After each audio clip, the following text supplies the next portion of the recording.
Olá pessoal, no vídeo de hoje vamos falar sobre o teste de sensibilidade a antimicrobianos, também conhecido como antibiograma ou até mesmo como teste de resistência aos antimicrobianos.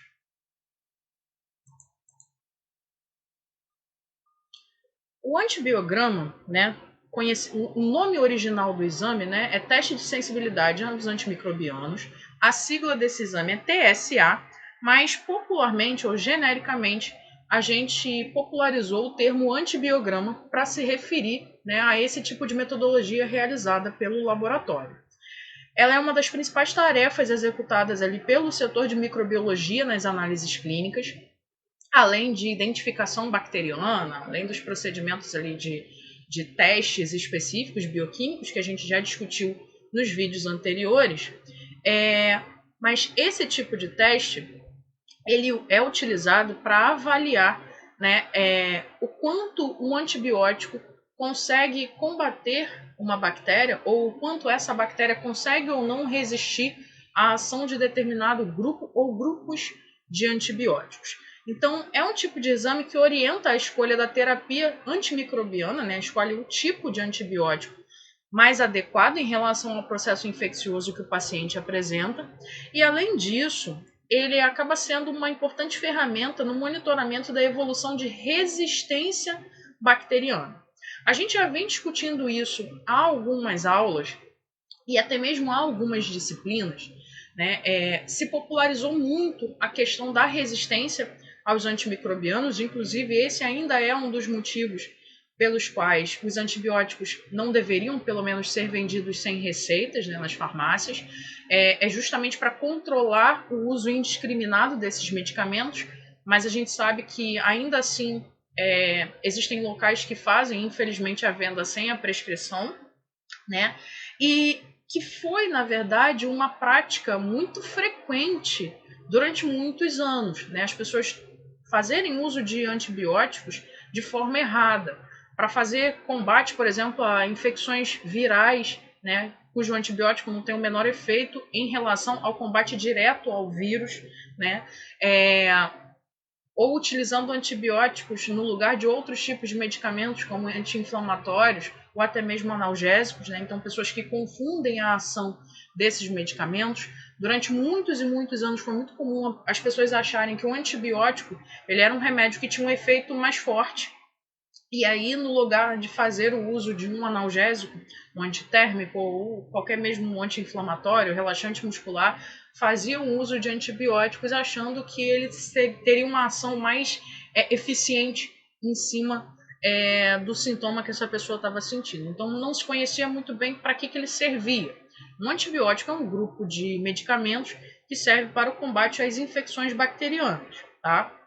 E esse uso indiscriminado, ele contribuiu e muito para selecionar bactérias resistentes. Então, hoje, a gente tem cada vez mais surgindo o grupo das chamadas superbactérias, que são bactérias que são resistentes a determinados grupos de antibióticos, fazendo com que novos antibióticos precisem ser criados e disponibilizados para combater a esse tipo de infecções.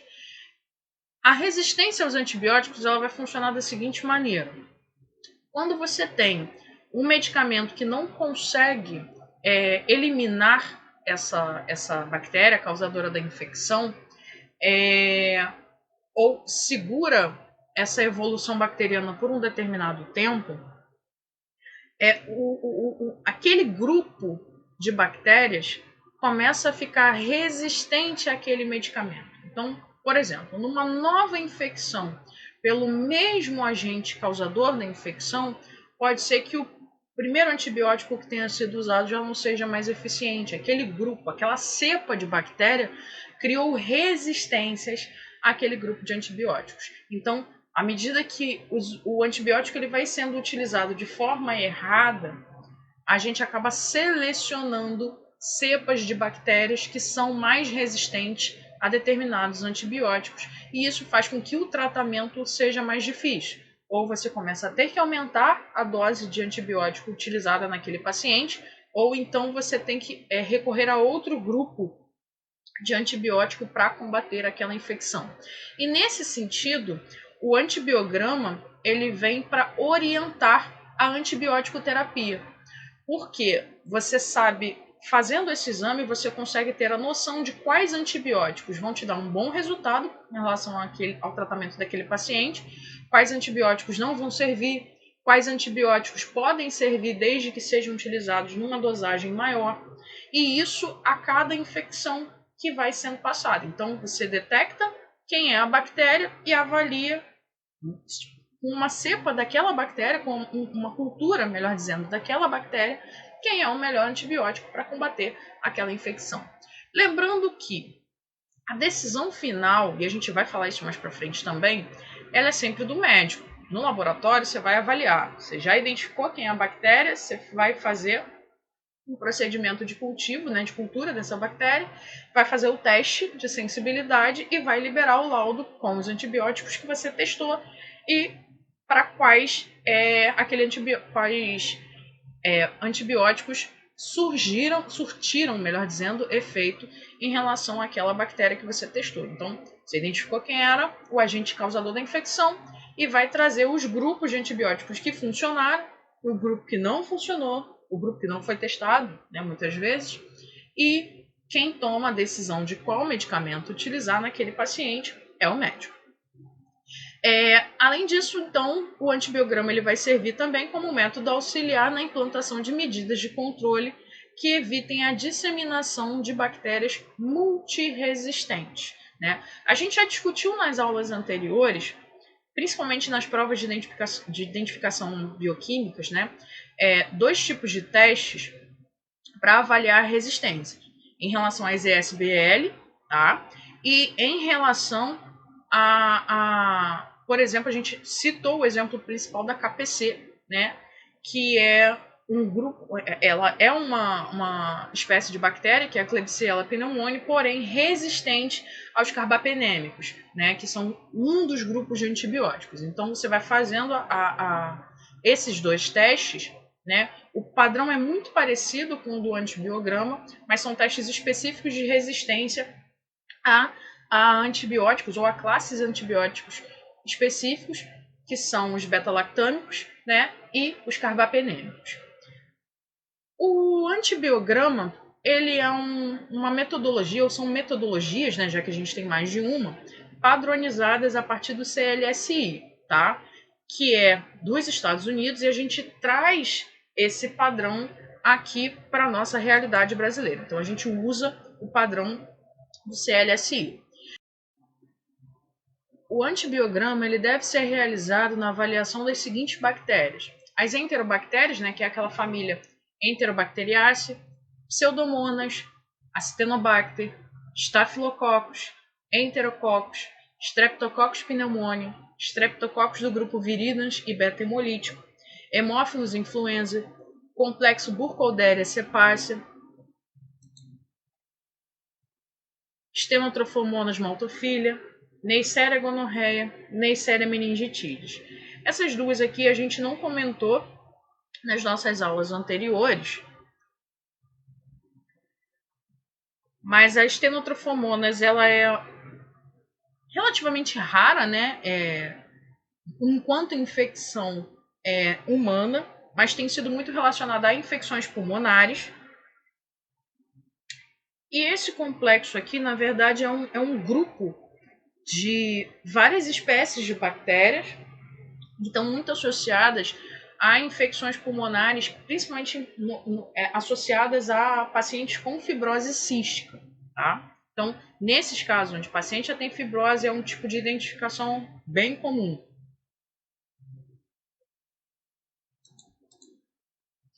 Então, o antibiograma, né, o TSA, o teste de sensibilidade a antimicrobianos, ele vai identificar a sensibilidade da bactéria aos antibióticos. Então, foi aquilo que a gente já comentou anteriormente. Eu vou utilizar esse tipo de exame para avaliar se uma bactéria consegue ser combatida ou não, em relação ao grupo de antibióticos que eu estou testando. Então, eu quero saber, no final das contas, qual vai ser o melhor antibiótico para combater a infecção causada por aquela bactéria. Não é um tipo de exame onde a gente tenha uma média. né, do tipo, eu realizei um antibiograma para um paciente, então é esse o antibiótico que vai ser mais utilizado porque deu certo em 10 pacientes, então vai dar certo no 11º paciente. Não tem isso, tá? Cada cepa é diferente, cada corpo vai responder de uma maneira diferente. Então, assim, a gente precisa avaliar caso a caso, tá bom? E como que a gente faz para escolher um antibiótico, né? Só para a gente ter uma ideia, a gente tem grupos de antibióticos diferentes. Né? Então, aqui embaixo, a gente tem os grupos de antibióticos que existem, né? Como, por exemplo, o grupo das penicilinas, onde a gente tem a meticilina, onde a gente tem a amoxicilina, a ampicilina e mais uma série de outros medicamentos que fazem parte desse grupo específico. A gente tem os carbapenêmicos, que comentamos na aula anterior, né, quando falamos sobre a KPC. A gente tem um grupo das cefalosporinas. A gente tem um grupo dos aminoglicosídeos, dos sulfonamídeos, dos macrolídeos, das quinolonas, das fluoroquinolonas, dos glicopeptídeos, das lincosaminas, das tetraciclinas, dos anfenicóis e dos nitromidazólicos. E com tantos grupos de antibióticos, e mesmo assim muitas vezes com muitos representantes dentro desses grupos, o que a gente faz para escolher o antibiótico para ser testado no exame? Qual que é o padrão para a gente selecionar os antibióticos? Como é que a gente faz isso? A escolha do antibiótico para a realização do antibiograma, a gente vai ter que ter em mente o seguinte: existem o chamado grupo A, que são os antibióticos de uso rotineiro. Existem os antibióticos do grupo B, que são reportados se o organismo for resistente ao grupo A. Então, eu vou testar o grupo B se aquele organismo já for classicamente resistente ao grupo A. Ou em caso de intolerância, alergia ou falha terapêutica anterior no paciente. Grupo C, cepas endêmicas e surtos para caracterização, né, da resposta do antibiótico, da bactéria ao antibiótico. Infecções hospitalares, né, e são antibióticos menos usuais. E o grupo U, que é o grupo utilizado em casos de infecções urinárias. A gente tem algumas metodologias diferentes que podem ser utilizadas na confecção do antibiograma.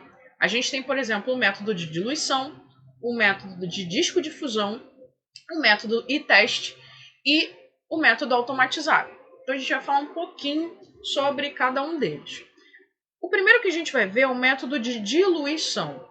O método de diluição é um método quantitativo. Eu consigo avaliar a concentração de antibiótico, né, que melhor vai funcionar em relação à bactéria que eu estou testando. Então ele vai estimar quantitativamente a atividade in vitro do antibiótico. Isso é uma coisa importante para a gente frisar.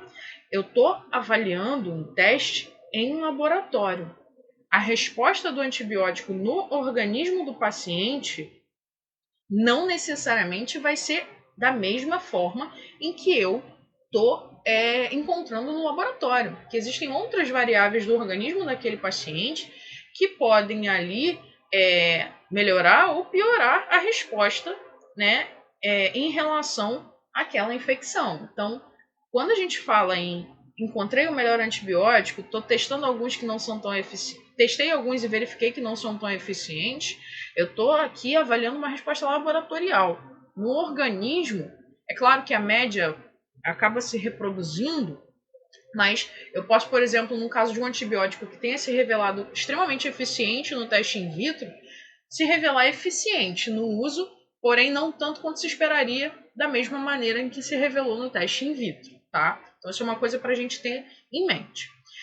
É usado uma série de diluições desse antibiótico, então eu pego um grupo de antibiótico, vou fazendo diluições de concentração e eu incorporo esses antibióticos em caldo ou agar. É mais comum e mais prático fazer isso num caldo, né? Normalmente se usa o caldo Miller-Hinton, tá? Então a gente incorpora as concentrações de antibióticos no caldo e nesse meio em que eu já tenho preparado, já tenho o antibiótico ali, eu vou inocular uma suspensão do micro-organismo que eu quero estudar.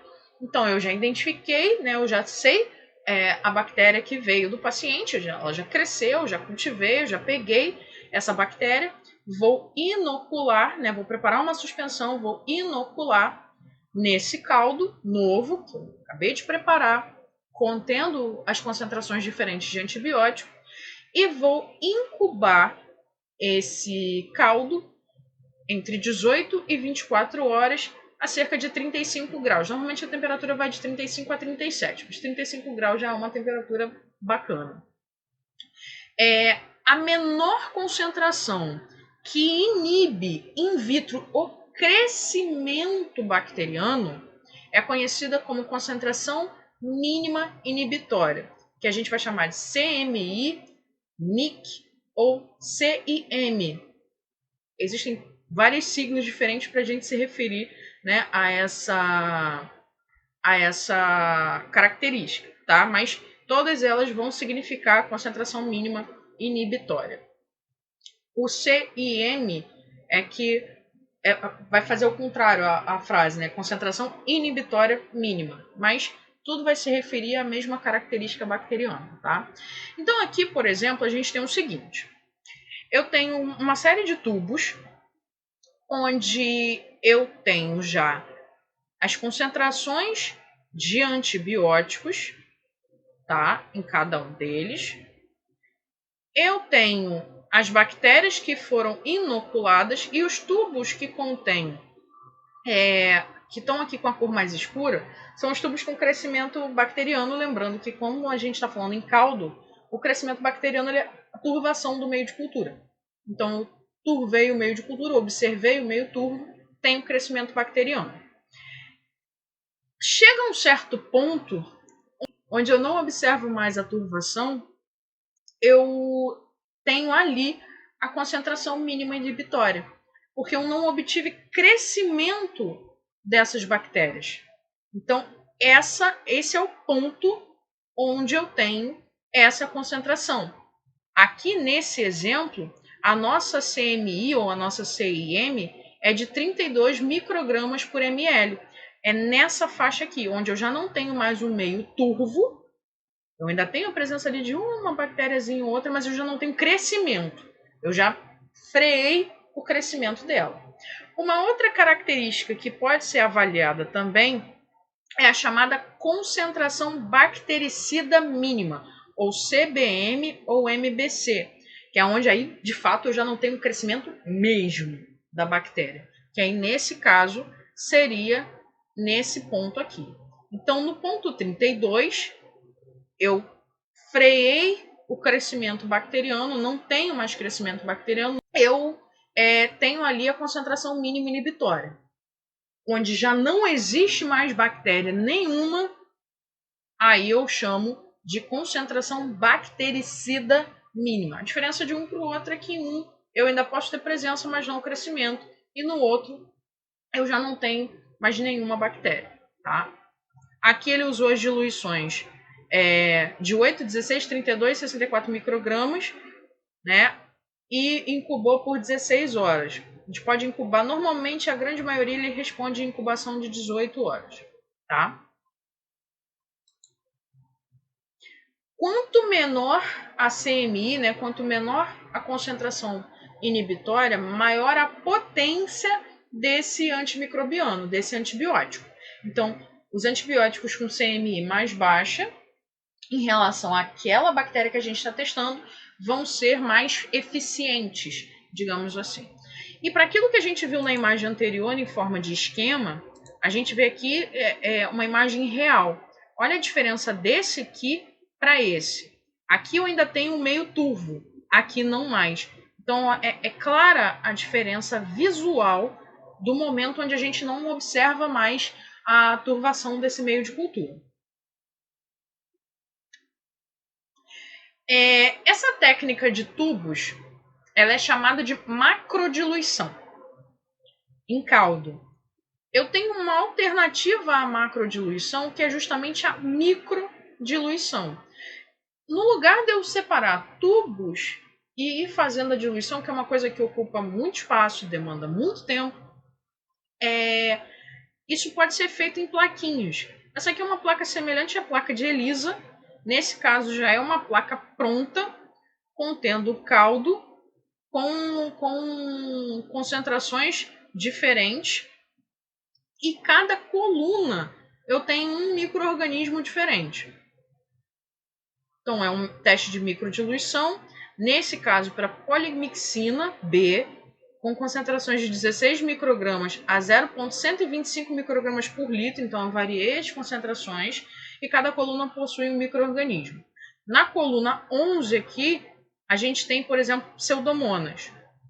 Então, ele avaliou a concentração mínima inibitória com 0,5 microgramas. Foi o momento onde não cresceu mais pseudomonas. Parou o crescimento dela ali. Agora, existe uma outra questão. Esse aqui não é um tipo de técnica muito usual no Brasil. Porque, embora assim, ela facilite a questão de realização das diluições, porque vai ocupar um espaço menor e tudo mais, a gente tem esse tipo de teste realizado com poucos tipos de antibiótico. A gente não vai ter placas contendo uma diversidade grande de antibióticos a serem testados. Normalmente você tem placas ali com concentrações para um tipo, 2, ou em relação a diferentes grupos de bactérias para você testar o antibiótico, mas não é tão usual assim aqui no Brasil. Lá fora isso é um pouco mais comum que a gente encontra aqui. Só que a gente tem, no caso da diluição, e aí eu estou considerando principalmente a macrodiluição, assim como toda e qualquer metodologia realizada no laboratório, vantagens e desvantagens. A vantagem é a seguinte: eu consigo determinar um resultado quantitativo. Eu consigo dizer qual é a concentração que eu tenho que utilizar o antibiótico para poder frear o crescimento daquela bactéria. Então eu consigo ter um número, um padrão que vai me dizer, olha, nessa concentração você consegue eliminar esse micro-organismo que está ali.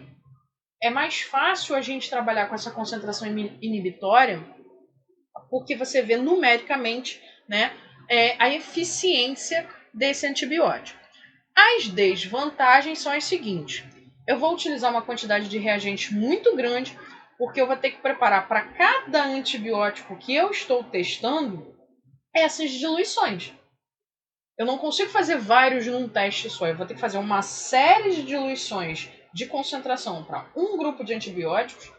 Depois eu vou ter que testar para outro, e para outro, e para outro. Então eu não consigo ficar testando grupos diferentes, grupos distintos, que vai me dar um trabalho danado. Vou ocupar um espaço danado. Vou perder muito tempo fazendo isso, né? E acaba não sendo tão viável assim. Então, em que situações vai se fazer esse tipo de teste, por exemplo? Quando você quer avaliar concentrações inibitórias, mas ou de um grupo de antibióticos que você já faz ideia de que vai ter que utilizar naquela situação. Você parte do princípio que você já sabe qual é o antibiótico. E aí você só vai encontrar a concentração, né, que vai ser mais eficiente, tá? Para evitar esse uso exagerado de reagente, né, se você não tiver necessidade de fazer tantos testes assim.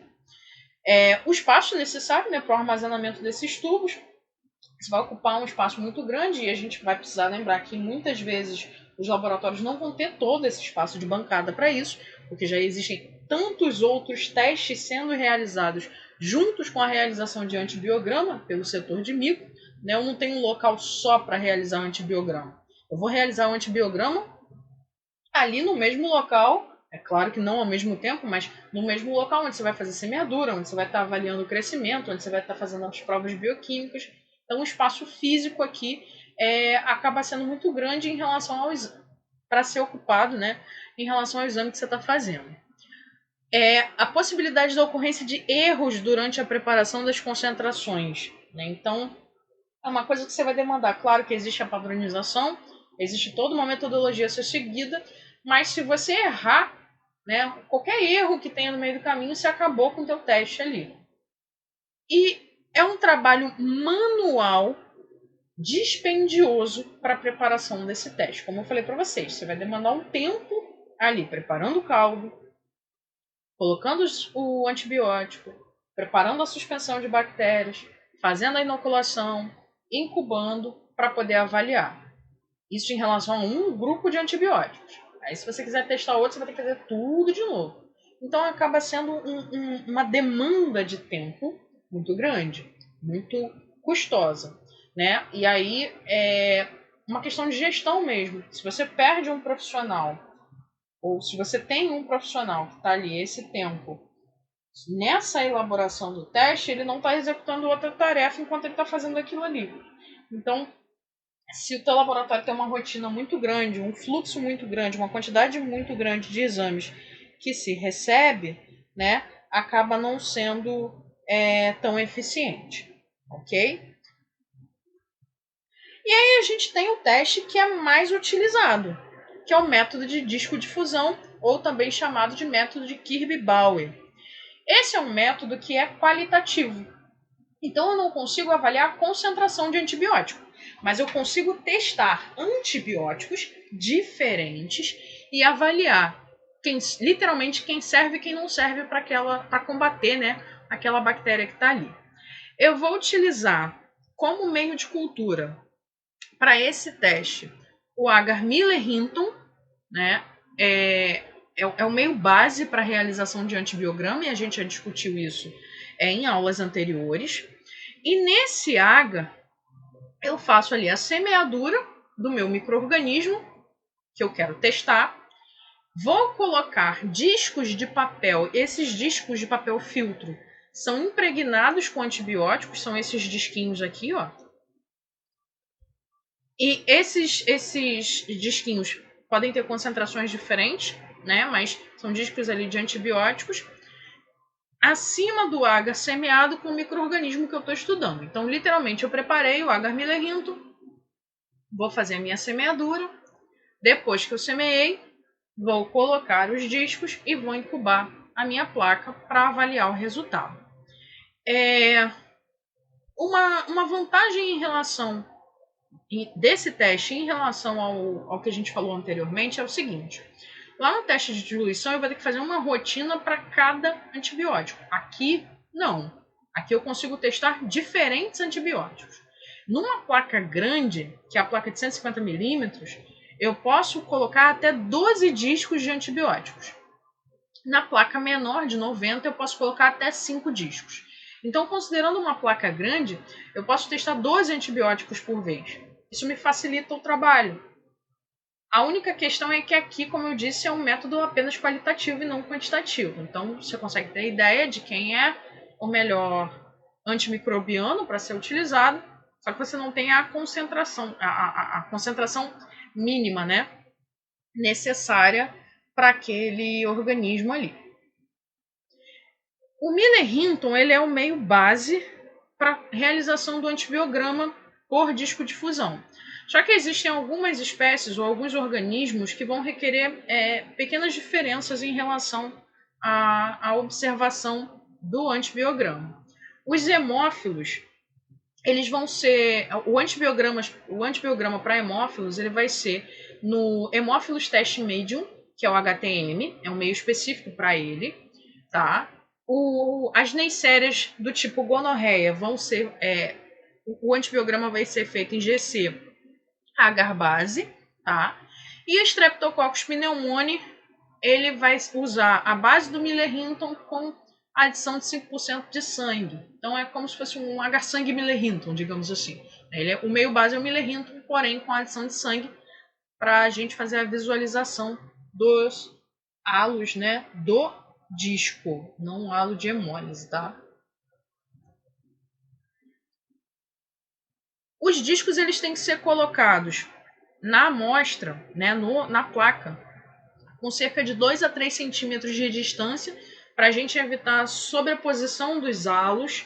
Né? Então, se eu ficar com um disco muito perto um do outro, eu vou ter interferência, e aí eu não consigo avaliar quem é que está sendo responsável ali pela inibição ou não. E o disco vai funcionar dessa maneira. Então, ele está impregnado com antibiótico, e esse antibiótico ele vai se espalhando, e à medida que ele for fazendo o efeito, ele vai freando o avanço daquela bactéria ali.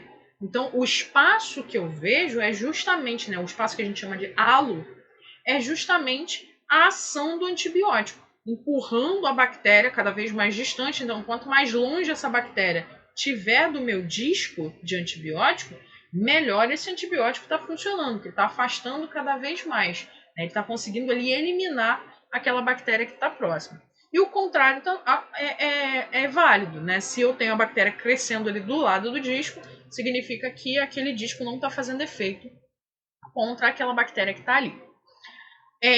Tem que tomar bastante cuidado, da mesma maneira que a gente toma cuidado com o preparo do meio de cultura, com a semeadura, a gente tem que tomar cuidado com os discos também. Né? Os discos eles devem ser guardados em freezer ou refrigerador. Se for para uso imediato, a temperatura ali de 2 a 8 graus. Então, se eu for usar imediatamente, eu tenho que ter essa temperatura.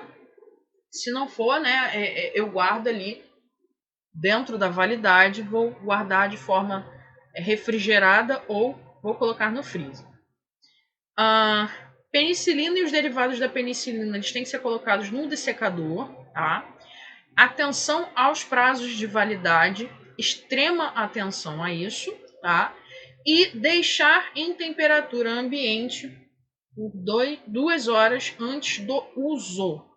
Tá? Então, ficou lá armazenado, vou retirar, deixar em temperatura ambiente para poder colocar em cima da minha placa de Petri lá contendo o crescimento bacteriano. O disco ele é colocado com uma pinça, né? Essa pinça tem que estar estéril, pelos motivos óbvios, para não ter contaminação do meu meio de cultura. E quando eu coloco o disco, eu tenho que garantir que ele seja bem fixado. E eu já tenho que pré-definir os locais onde esse disco for colocado. Uma vez que o disco entrou em contato com o meio de cultura, ele já começou a liberar ali o antibiótico presente. Então, eu não tenho como modificar, eu acho. Do tipo, eu coloquei um disquinho, achei que ele ficou muito perto do outro, eu vou arrastar ele para o outro lado. Se você fizer isso, já está perdendo o seu trabalho. Porque aí o antibiótico já foi impregnado, já entrou na área de contato com o outro, vai se espalhar pela placa e você vai perder o teu parâmetro de comparação. Então é importante definir muito bem a área de aplicação. Hoje em dia a gente tem inclusive alguns dispositivos aplicadores de discos nos meios de cultura, tá? Para antibiograma. A placa tem que ser incubada de forma invertida e eu tenho que fixar bem o disco para ele não cair na hora que eu inverter a placa. Outro ponto é o seguinte, eu não posso ter o meu meio de cultura molhado, né? Eu não posso ter um meio de cultura muito úmido, senão o disco cai. E aí eu passo a ter um problema, porque eu não vou ter um teste válido. A temperatura de incubação é de cerca de 35 a 37 graus, temperatura de incubação média, né, dos meios de cultura, por cerca de 18 a 24 horas em atmosfera normal, com exceção dos estreptococos, hemófilos e Neisseria, onde eu vou colocar a tensão de CO2. Tá? E aqui é o resultado que a gente vê do teste. Eu tenho discos que são espalhados pela placa de Petri e eu vou avaliar os halos de inibição, né? Os halos desse antibiótico. Aqui, por exemplo, a gente está vendo 2 discos de antibióticos que não fizeram o menor efeito em relação a essa bactéria que está sendo testada aqui. Então, esses 2 antibióticos, esse aqui e esse aqui, claramente não servem para combater a infecção dessa bactéria que está aqui. Não posso utilizar como opção no tratamento. E lembrando que quem define o tratamento é o médico. O laudo ele só vai liberar qual é o antibiótico que deu a resposta adequada ou não, tá? Então, quem faz a decisão, quem toma a decisão do que vai ser utilizado é o médico. Então, por exemplo, esse aqui e esse aqui não servem. Agora, esse aqui tem um bom halo de inibição. Olha o espaço do disco até o crescimento bacteriano. Esse aqui também, ó, espaço desse para esse. Esse aqui não tanto. Esse aqui um pouquinho menos. Ele até começa a fazer o efeito, mas ele não é o ideal. Então, quais são os antibióticos daqui testados, a gente não consegue ver pela foto quais foram os antibióticos que eles testaram, mas a gente consegue ter uma visão muito clara de quem pode e quem não pode ser utilizado. Por exemplo, esses dois aqui não podem ser utilizados no combate a essa infecção.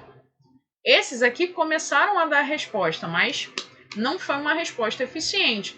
Agora, esses com halo maior, esses sim, são antibióticos que conseguiram ali eliminar a bactéria, o grupo de bactérias, né, que estava ao redor. Por isso, o grande espaço.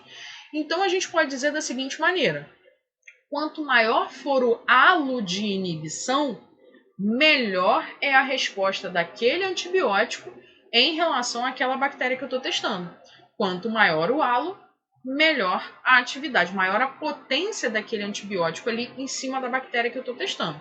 Quanto menor for esse halo, ou até mesmo se esse halo for inexistente, significa dizer que aquele antibiótico não é eficaz ou sequer funciona no combate àquela bactéria que a gente está avaliando.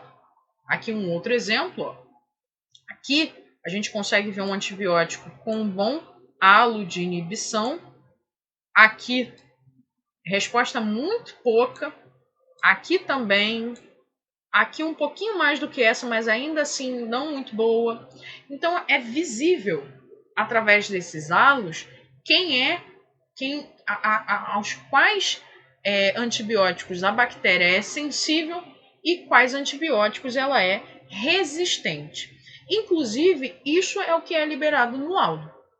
Quando é classificado como sensível, a infecção pode ser tratada com a dosagem recomendada, tá? Então, significa dizer que aquela bactéria ela morre com a ação daquele antibiótico. Ela é sensível à presença da concentração recomendada daquele antibiótico que foi testado e se apresentou com um halo grande. A bactéria é resistente quando as concentrações usuais não inibem aquele organismo. Então, você colocou lá o disco de antibiótico, a bactéria ou está ali colada no disco, né, não teve halo nenhum, ou o halo foi muito pequeno. Intermediário, né, seria um micro-organismo com concentração mínima inibitória, que alcançam níveis sistêmicos e residuais, mas com resposta baixa. Ele não vai ter uma boa resposta no organismo daquele paciente.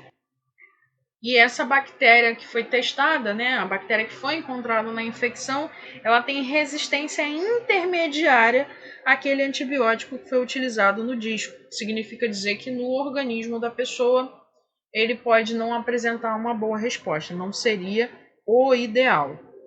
E um grupo um pouco mais de classificação um pouco mais recente, né, que é sensível dose dependente, onde o antibiótico que vai ser utilizado, ele vai ter que ser utilizado em ajustes de dose diferente das doses usuais. Normalmente, no caso dos intermediários, a gente pode ter uma resposta melhor da ação modificando concentração, ou seja, talvez em concentrações maiores, na antibiótico terapia ele tem uma resposta melhor, né? E isso dentro de doses que seriam consideradas mais usuais, e os sensível dose dependentes com ajustes de concentração fora do usual. Aqui a gente tem, por exemplo, um resultado de um antibiograma feito para amostra de urina. Então, a urinocultura ela detectou a presença de Escherichia coli, né, de E. coli. E aqui a classificação do antibiograma. Ó, esses aqui foram sensíveis, esses aqui resistentes e esses aqui intermediários. Então, por exemplo, se eu utilizasse no tratamento dessa infecção gentamicina, eritromicina, amicacina, imipenem, meropenem, né, vancomicina, rifampicina, seriam antibióticos que fariam efeito para combater a infecção causada por essa Escherichia coli aqui. Mas se eu utilizasse, por exemplo, penicilina, não adiantaria. Se eu utilizasse oxacilina, também não. Como intermediários ali, cefalexina, cefotaxima, tá? Eu poderia ou não dar uma resposta, mas aí é jogar muito com a sorte, né? Tentar utilizar um antibiótico que tem uma resposta intermediária. É mais fácil, é mais certo você conseguir utilizar os sensíveis, né? E aí o médico ele escolhe, com base nesse laudo, o melhor antibiótico para ser utilizado naquela situação. Dificilmente o médico vai escolher de cara entrar com um antibiótico que seja mais potente, porque isso pode gerar resistência futuramente. Então, ele vai tratando a infecção com aquele antibiótico que é mais usual, né? E que ainda assim consegue responder àquela infecção. Vantagens da utilização, né, da metodologia de difusão do disco, né, o disco de fusão. Ela é de fácil execução, né? Basicamente você vai preparar um Miller Hinton, fez a semeadura, colocou o disco, incubou e vai avaliar o resultado, né? É de fácil reprodutibilidade, o custo é baixo, é de fácil interpretação, é uma interpretação visual, você vai usar medidores, né, para ver quem tem maior halo, qual o tamanho do halo ali que você pode considerar a bactéria sensível ou não. É de fácil interpretação, né, por conta disso. E você tem flexibilidade quanto à escolha dos antibióticos que você vai utilizar, né? Claro que o laboratório normalmente ele dispõe de alguns grupos de antibióticos que são mais testados, né? Mas você consegue direcionar quem você vai utilizar ou não ali. Tá? Então, lembrando que nas placas grandes a gente pode utilizar até 12 discos, e nas placas pequenas até 5 discos. Desvantagens. Eu uso o antibiograma para micro-organismos de crescimento rápido, então ele não serve para todo e qualquer micro-organismo existente. Ele é um método que é qualitativo, eu não consigo avaliar a concentração inibitória mínima. Não existe uma padronização para alguns antimicrobianos, né? Então determinados grupos de antibióticos não podem ser testados por disco de fusão, e não consegue detectar alguns mecanismos de resistência pelo antibiograma simples. Tá? Então é onde surgem os testes modificados para avaliar mecanismos de resistência. Então, se você desconfia, por exemplo, de uma cepa resistente a carbapenêmicos, por exemplo, então você já volta o teu teste para essa direção. Se você desconfia, por exemplo, de ser uma cepa ISBL, você já faz o direcionamento da identificação bioquímica para avaliar se é ou não. Né? Então, porque no antibiograma normal você poderia ter uma alteração dos seus resultados, se você fizesse dessa forma. Então aqui, ó, isso aqui é uma característica importante, né? Inclusive, assim, ficou muito difundido, né? De uns anos para cá, a gente tinha esses desafios de internet que falavam assim, 10 anos depois, né? De 2009 a 2019, de 2010 a 2020. E uma das imagens que chamou bastante atenção, principalmente da galera de laboratório, foram imagens desse tipo aqui. Eles utilizavam antibiogramas como se fosse assim, o primeiro em 2009 e o segundo em 2019, ou o primeiro representando 2010 e o segundo representando 2020, como uma crítica mesmo. Que tipo de crítica seria essa se a gente considerasse, por exemplo, essa primeira placa de Petri aqui como sendo a resistência dos organismos lá em 2010 e considerando essa aqui como a resistência dos organismos em 2020? A crítica é exatamente essa. Cada vez mais as bactérias estão ficando resistentes a boa parte dos antibióticos, surgindo aí o grupo das chamadas superbactérias. A evolução dessas bactérias está fazendo com que surjam novas características que começam não só, por exemplo, a inibir determinados grupos de antibióticos, como fazer com que a bactéria resista a outros. Então, existem grupos de bactérias que não só são resistentes a determinado grupo, como mexem no mecanismo de ação de outro grupo de antibiótico. Ou seja, você não consegue usar um grupo e acaba, porque não vai fazer efeito contra aquela bactéria, você acaba também não conseguindo usar o outro grupo, porque a própria bactéria está inibindo a ação do antibiótico. Então, é literalmente uma guerra ali, travada entre grupos de antibióticos e cepas de bactérias. Né? Então, o que a gente tem visto cada vez mais essa resistência aumentando, o que gera um problema, porque à medida que a gente começa a ter mais resistência bacteriana, novos antibióticos cada vez mais potentes precisam ser criados, e se não forem criados, essas infecções vão se espalhar. Normalmente a gente encontra as chamadas superbactérias, né? A essas bactérias que são cada vez mais resistentes, normalmente elas são encontradas em infecções hospitalares, o que não é uma regra. Muitas vezes você pode encontrar também fora das infecções hospitalares, nas chamadas infecções comunitárias também, tá? Mas a quantidade de casos de bactérias resistentes associadas a infecções hospitalares acaba sendo maior. Esse aqui é o i-teste, né? I-teste vem de teste epsilométrico. Ele é um teste que é parecido com o da discodifusão, mas que a gente consegue avaliar concentrações, né? Ou a concentração mínima inibitória, ou concentração inibitória mínima daquele antibiótico. Eu tenho essa fita, e essa fita está impregnada com o antibiótico. Aqui a gente tem a marca das concentrações. Eu vou utilizar a placa de Petri lá com agar Miller-Hinton, vou fazer a semeadura do meu micro-organismo, vou colocar a fita do i-teste, vou incubar e vou avaliar. Então, a medição é sempre no encontro aqui da elipse. Então, a minha concentração mínima ela está aqui, ó, onde a elipse chegou no ponto de proximidade. Então, aqui a concentração mínima inibitória está em 1,5, 1,5, que foi onde eu não observo mais, onde esse halo, né, já que é um halo também que está sendo formado ali, ele vem se estreitando. Aqui, ó, no i-teste, a gente consegue utilizar em placas grandes até cerca de 5 tiras, tá? Essa aqui passou, né? Tá com 6, mas normalmente o padrão são 5 tiras. E aqui a gente vê exatamente, ó, a marcação das concentrações. E eu consigo, nessas tiras, avaliar alguns antibióticos diferentes também. Então, ele é quase como se fosse um meio termo, né? Entre o discodifusão e o teste de diluição. Porque ele consegue me dar